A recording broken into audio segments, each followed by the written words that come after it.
Maaf ya, maaf Mbak Elsa, maaf Mbak Pusya. Iya.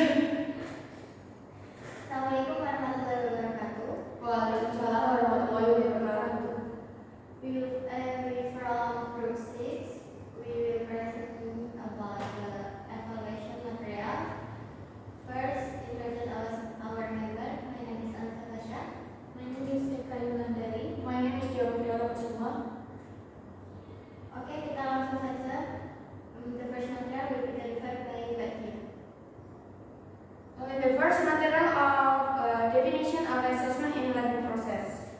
The term assessment is defined by Higgins as the assessment of student learning process, progress, and outcomes. Meanwhile, assessment is defined by Kumano as the process of collecting data that show the development of learning. As it can be concluded, the assessment is an appropriate term for the assessment of student learning process. However, although the process of student learning is an important thing that is assessed in assessment, the factor of learning outcomes is also not ruled out. And according to Gable, categories assessment into two major groups, namely traditional assessment and alternative assessment. Traditional assessment include true-false test, multiple choice test, fill-in test, and limited answer test. While alternative non-test assessment are ESI, practice assessment, project assessment, questionnaire, inventories, checklist, peer assessment, self-assessment, portfolios, observation, discussion, and interview. Jadi, definisi penilaian dalam proses pembelajaran itu istilah penilaian didefinisikan oleh Higgins pada tahun 1994 sebagai penilaian proses kemajuan dan hasil belajar siswa.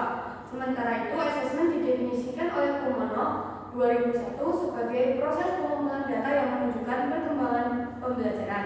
Dengan demikian dapat disimpulkan bahwa asesmen merupakan istilah yang tepat untuk penilaian proses belajar siswa. Namun, meskipun proses belajar siswa merupakan hal yang penting yang dinilai dalam asesmen, faktor hasil belajar juga tidak dikesampingkan.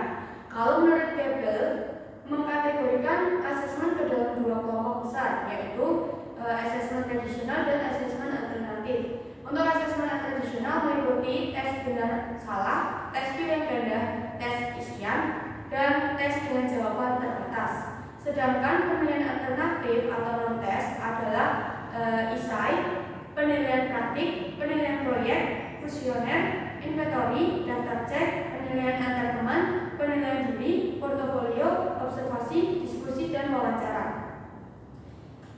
Nah, untuk materi selanjutnya yaitu function of assessment in learning process. In detail, the function of class assessment in several reference can be explained as follow, Prof. Dr. Hamzah. The first is learning objective are the achievement of competency, standard, and basic comprehension. Next, class-based assessment can also function as the basis for evaluating student learning outcomes in order to help students understand themselves and make decisions about the next step, but for program selection, personality development, and for measures. Next, in line with the purpose of assessment stated above, one of the functions of this class-based assessment is to find learning difficulties and possible achievement that can be developed by students. Next, assessment also functions as an effort by educators to be able to find weaknesses and shortcomings in the learning process that has been carried out or is ongoing. The last of these things can be used as a control for teachers as educators and all education stakeholders within the school scope about the process picture of the development of this process and learning outcomes of students. Jadi, fungsi penilaian dalam proses pembelajaran menurut Prof. Dr. Hamzah itu yang pertama, tujuan pembelajaran adalah mencapai standar kompetensi dan kompetensi dasar. Yang kedua, penilaian berbasis kelas juga dapat berfungsi sebagai dasar untuk mengevaluasi hasil belajar siswa dalam rangka membantu siswa memahami diri mereka sendiri dan mengambil keputusan tentang langkah selanjutnya, baik untuk pemilihan program pengembangan kepribadian atau penjurusan. Yang ketiga, sejalan dengan tujuan penilaian yang telah disebutkan di atas, salah satu fungsi dari penilaian berbasis kelas ini adalah untuk menemukan kesulitan belajar dan kemungkinan prestasi yang dapat dikembangkan oleh peserta didik. Yang keempat, penilaian juga berfungsi sebagai upaya pendidik untuk dapat menemukan kelemahan dan kekurangan dalam proses pembelajaran yang telah dilakukan atau sedang berlangsung. Yang terakhir yaitu semua hal tersebut dapat dijadikan kontrol bagi guru sebagai pendidik dan seluruh pemangku kepentingan pendidikan di lingkup sekolah tentang gambaran kemajuan perkembangan proses dan hasil belajar peserta didik. And the next material is types of assessment. According to Prof. Dr. Hamzah, there are also types of assessment that are often used, including writing tests that are presented to students to answer. Namely, the first is performance assessment. Performance assessment is a type of assessment that requires students to be able to perform as well as apply knowledge in various desired situations. And second is portfolio assessment and project assessment. This project assessment is a text in the form of an investigation that begins with collecting, then organizing and evaluating up to the presentation of data. And the third is product assessment and self-assessment. Product assessment is a process of assessing skill by making a certain product. Self-assessment is carried out by student and teacher considered from the purpose of managing teaching and learning activities at the classroom level. Nah, jadi tipe jenis penilaian dalam proses pembelajaran menurut Prof. Dr. Hamzah itu ada 3, yaitu yang pertama penilaian kinerja, yaitu penilaian kinerja adalah jenis penilaian yang mengharuskan siswa dapat melakukan serta menerapkan pengetahuan dalam berbagai situasi yang diinginkan.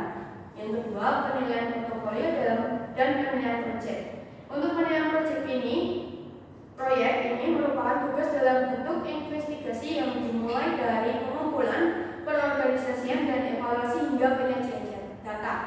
Yang ketiga yaitu penilaian produk dan penilaian mandiri. Penilaian produk adalah proses penilaian keterampilan dengan cara membuat produk tertentu. Penilaian diri dilakukan oleh siswa dan guru yang bersangkutan untuk tujuan pengelolaan kegiatan belajar mengajar di tingkat kelas. And the next material we will present by Eka. Next material is step to make an assessment in learning process. The first is planning the assessment or evaluation of learning outcome. In planning the assessment or evaluation of learning outcome, you need to do at least 6 things. Namely, first is formulation assessment or evaluation objective. Second is determine the aspect to be assessed, whether cognitive, affective, or psychomotor aspect. Next is select and determine the technique to be used. Next is develop the instrument that will be used to assess the process and learning outcome of the learners. Next is determine the method of scoring the students and so on. And the last is determine the frequency and duration of assessment or evaluation activities, or when, how many times, and how long. Second is collecting data. In this activity, you as a teacher can choose the technique by using test or choose non-test technique. The third is verifying data. Data verification needs to be done so that we can separate good data, data that can classify the picture of the learner being evaluated from bad data, or data that can be obscure the picture of the learner being evaluated. The fourth is processing and analyzing data. The process of this step is to give meaning to the data that has been collected. 5 is interpreting and drawing conclusion. This activity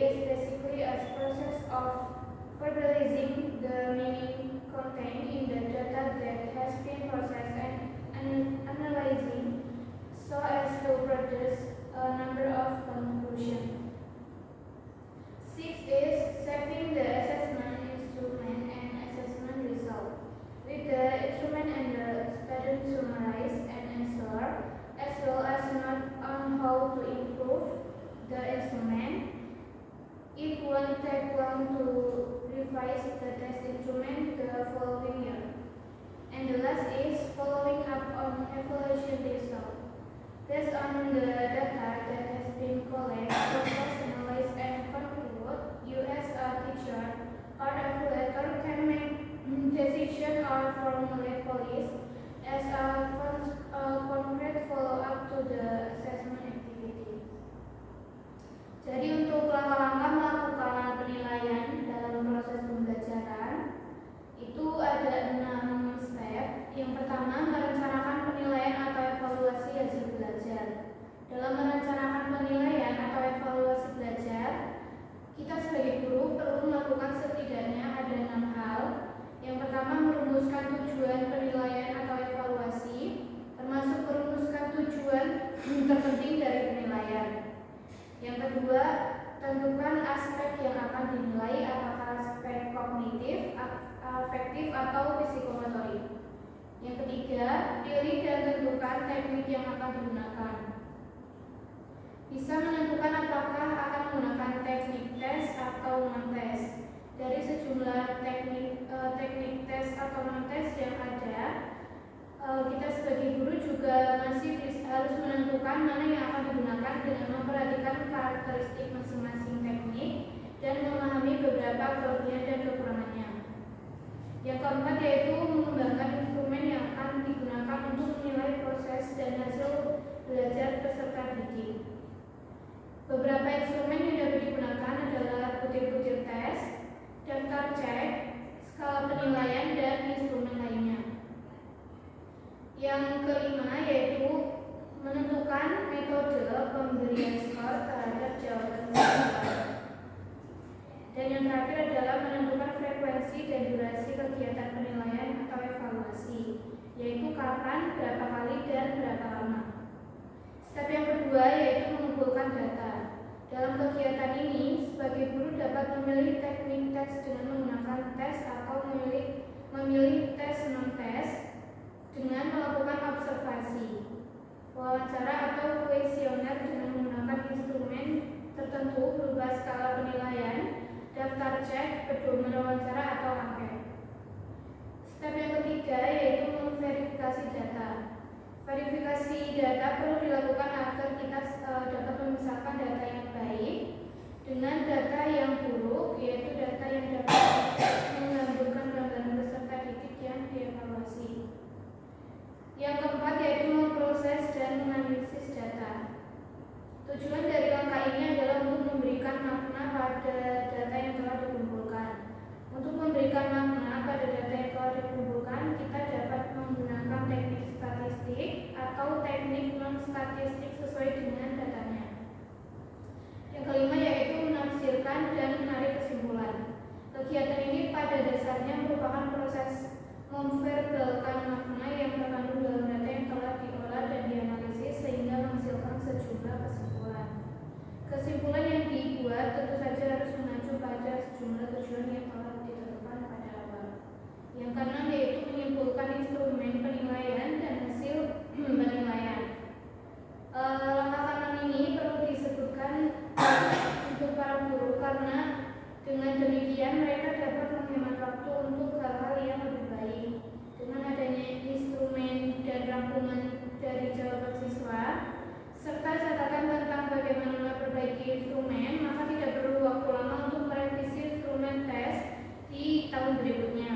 Tentu saja perubahan di sana sini perlu dilakukan seiring dengan perubahan isi dan struktur unit pada pelajaran yang sedang dipelajari siswa. Dan yang terakhir adalah menindaklanjuti hasil evaluasi. Berdasarkan data yang telah dikumpulkan, diolah, dianalisis, dan disimpulkan, sebagai guru atau evaluator dapat mengambil keputusan atau merumuskan kebijakan sebagai tindak lanjut konkret dan dari kegiatan penilaian. Dengan demikian, seluruh kegiatan penilaian yang dilakukan akan memiliki manfaat karena terjadi berbagai perubahan atau perbaikan.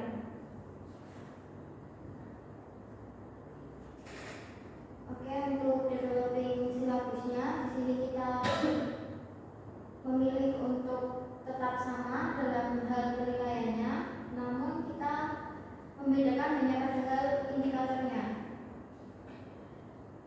yang dimana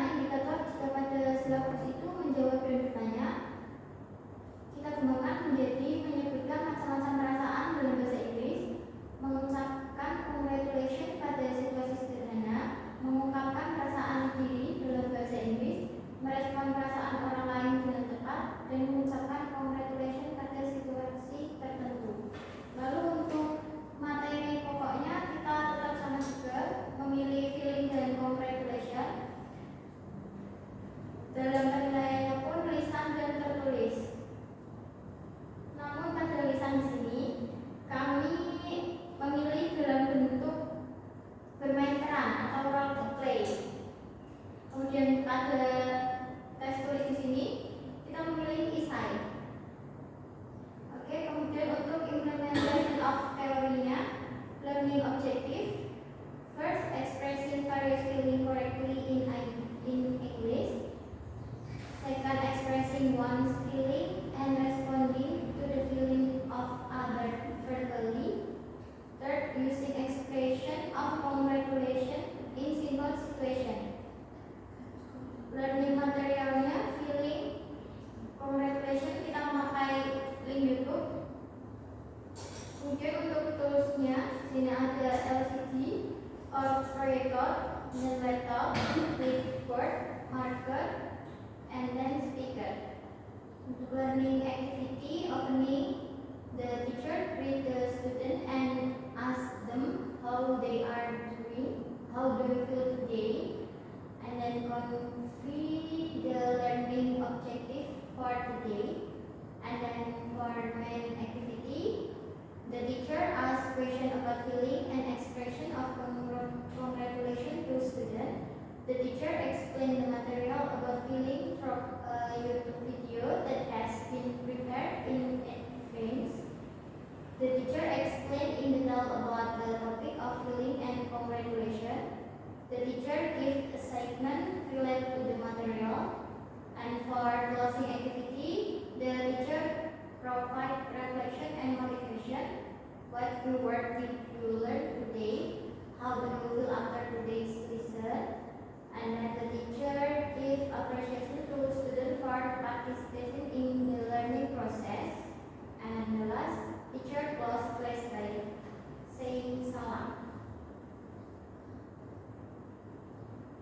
Selanjutnya itu bagian lembar kerja atau worksheet. Jadi kita menggunakan dua penilaian. Yang pertama worksheet untuk lisan, yaitu untuk role play. Kita menggunakan dialog bermain peran. Jadi siswa diminta secara berpasangan dan mempraktikkan di depan kelas. Dan yang kedua yaitu kita memilih esai, yaitu menulis memo kepada teman untuk ucapan selamat atas kelulusan mereka.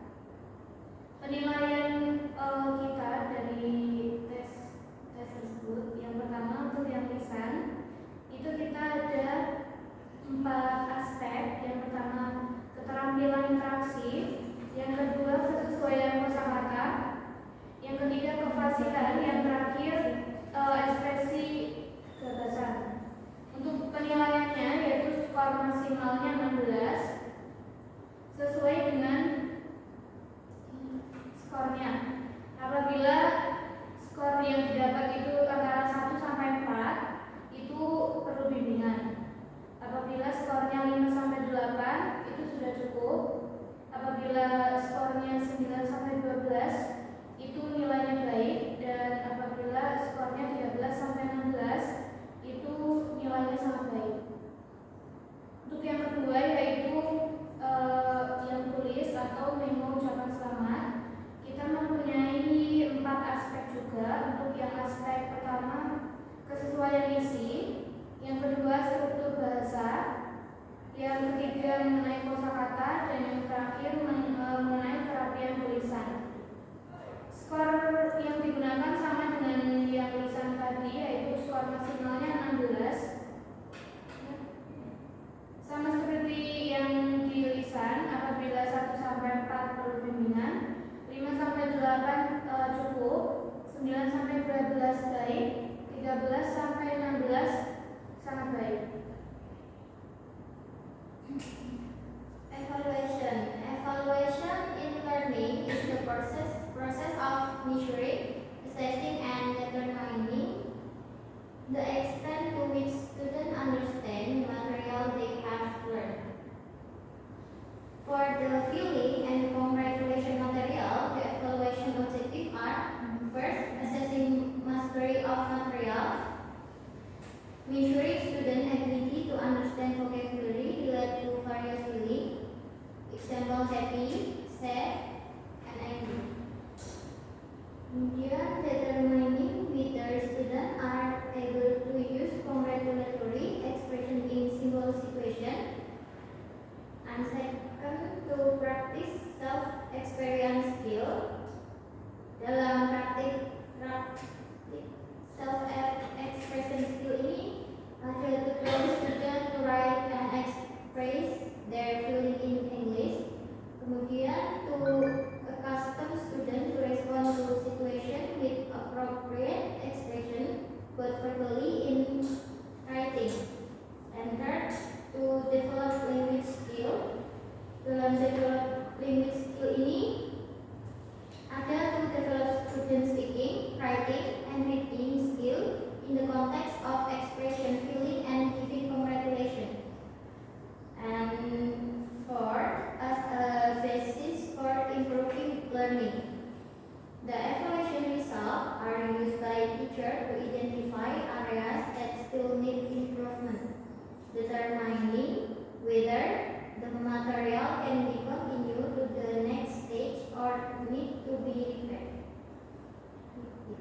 And the last is providing motivation to learn. Dalam providing motivation to learn ini ada 2 poin.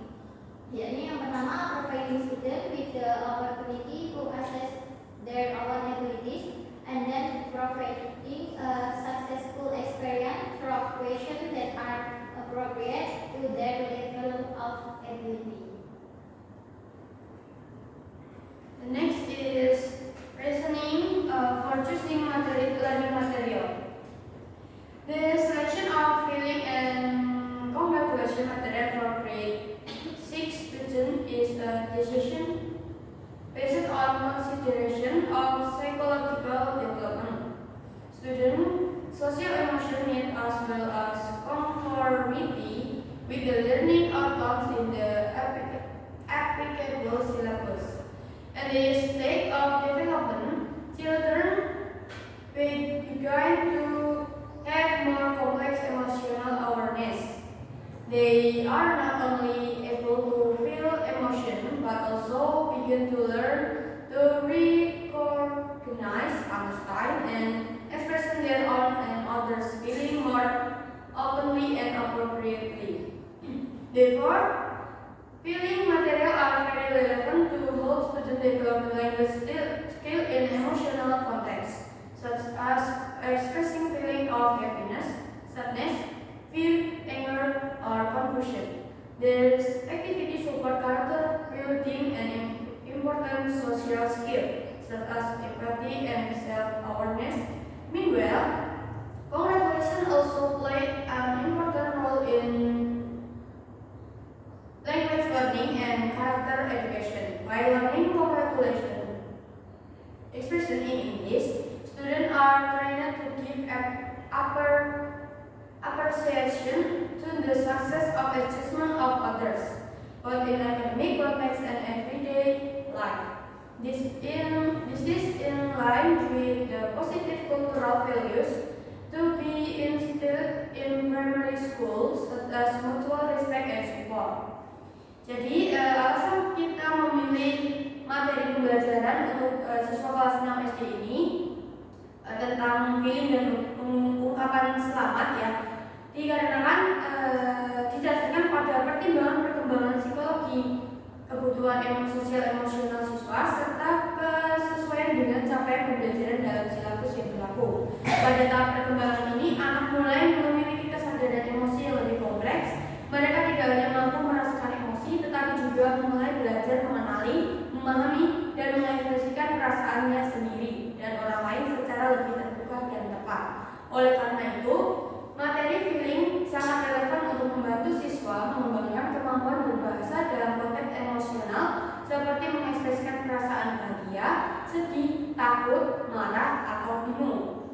Kegiatan ini mendukung pembentukan karakter dan keterampilan sosial yang penting, seperti empati dan kesadaran diri. Sementara itu, ucapan selamat juga memainkan peran penting dalam pembelajaran bahasa dan pendidikan karakter. Dengan mempelajari ungkapan-ungkapan selamat dalam bahasa Inggris, siswa dilatih untuk memberikan apresiasi terhadap keberhasilan atau pencapaian orang lain, baik dalam konteks akademik maupun kehidupan sehari-hari. Hal ini sejalan dengan nilai-nilai budaya positif yang ingin ditanamkan di sekolah dasar, seperti saling menghargai dan mendukung. And the next is reasoning for or choosing role play and write memo. The first role play assessment theory. According to O'Malley and Pierce, in their book Authentic Assessment for English Language Learners, speaking assessment should not rely solely on formal writing or multiple choice tests, but also use alternative assessment. They are more authentic and contextual. They mention several types of speaking assessment. Yang pertama yaitu oral interview. Oral interview between teacher and student or between students to measure student ability to respond spontaneously to various questions. And the second is story retelling. Students are asked to retell the story they have heard or read using their own words. And the last is role play. Students are asked to play specific roles in designed situation to practice speaking in real life context. Assessment fokusnya interactive skill, vocabulary appropriate, fluency, dan expression of ideas. Nah, according to the theory, oral assessment can be divided several types, including role play. In text 1, we use O'Malley role play assessment, which focus on assessing interaction skill, vocabulary appropriate, fluency, expression of ideas, with the aim of increase student confidence in speaking English and also provide direction practice of what they have learned previously. Dan jadi kita memilih untuk menggunakan teori dari O'Malley yang role play karena itu dapat meningkatkan kepercayaan diri siswa untuk berbicara dalam bahasa Inggris dan juga untuk melatih secara langsung siswa berbicara dalam bahasa Inggris dan apa yang sudah telah mereka pelajari sebelumnya. Yang kedua, reasoning write memo assessment theory. According to Brown, explain that writing is a creative process that cannot be done instantly. Writing skill requires steps of thinking, planning, writing, and revising to produce good writing. Component assessment in writing according to Brown classifies the aspect that must be assessment in writing skill into 4 components. The first is content, is the idea written relevant, clear, and complete. The second, organization. Does the writing have a logical structure? The third is vocabulary. Is the vocabulary used quiet and appropriate to the context? And the last is language use or grammar. Is grammar used correct, such as the use of tenses, agreement, and complex sentence?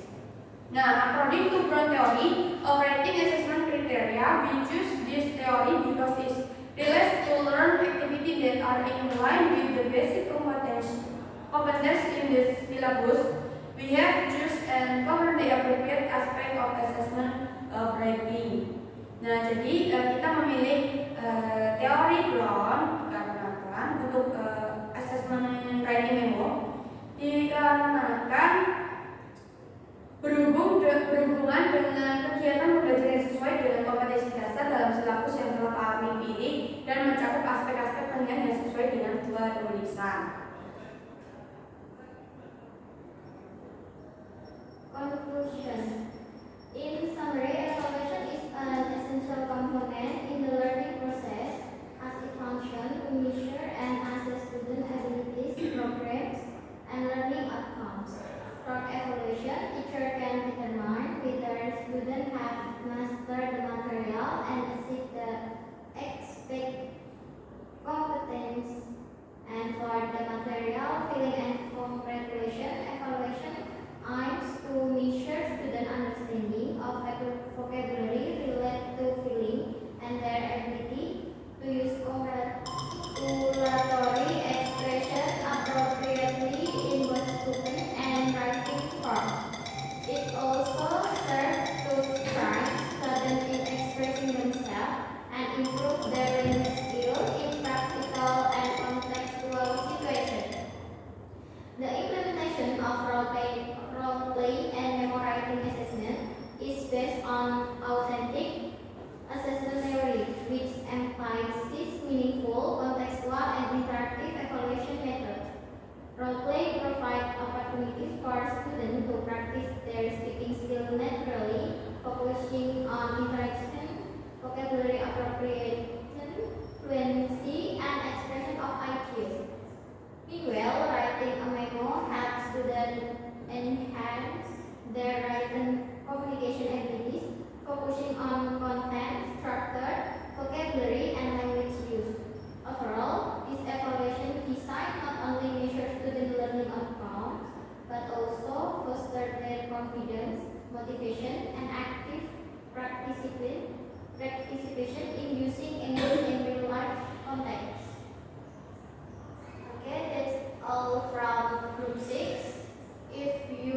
Waalaikumsalam